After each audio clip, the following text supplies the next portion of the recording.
भावानीकडे बघा तुम्ही दोघे माझ्या आम्हाला ओळखू आता नाही. जय शिवराय मित्रांनो. तर आज आपल्या दिवसाची सुरुवात दाताला आंघोळ घालून झाली. तर आपल्या मंडळाचा टी शर्ट घालून आपण पोहोचलो दुकानात.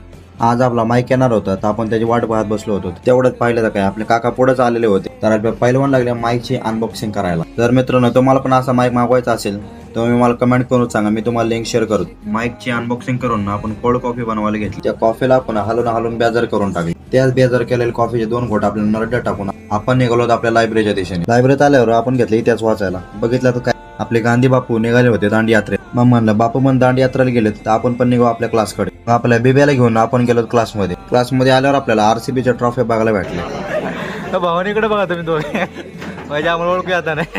आपल्याला आज क्लासमध्ये समोसे भेटले होते. तर आपला मित्र काय सुट्टी देतोय. सगळ्या दिवसाचे वडातन करून आपण पोहोचलो तर आपल्या जिम काय का असं ना, जेवढं जिम मध्ये आलं भारी वाटतं ना तेवढं कुठंच वाटत नाही. आपण बॉडी थोडी वॉर्मअप करून कॅलेशनाची प्रॅक्टिस करत बसलो. डिप्स मारून केली आपल्या वर्कआउटला सुरू. तुम्हाला तर माहिती बॅकचा वर्कआउट असल्यावर वडातन किती असते. या मशीनला वेट लावून घेतलं पोटावर वडायला. या पण मशीनचे आपण 3 सेट मारून घेतले. त्यानंतर आले आपली आवडती मशीन. यामध्ये पूर्ण बॅकचे मसल एकदम क्लिअर दिसते. वर्कआउट नंतर अशी काय आपली बॉडी कंडिशन होती. तर सगळ्यात शेवट जिम आपणच मारतो. तर जिम बंद करून आपण निघलो रूम. आपण डाएट साठी नवीन पदार्थ बनवला होता रूमवर. यामध्ये तेल नसतो मित्रांनो. जर तुम्हाला पण याची रेसिपी पाहिजे असेल तर कमेंट करून सांगा मला. जेवण करून घेतलं आपण झोपायला. तर कसा वाटला मित्रांनो आपल्याला मिनी ब्लॉग. आवडला असेल तर एक सबस्क्राईब करून जावा.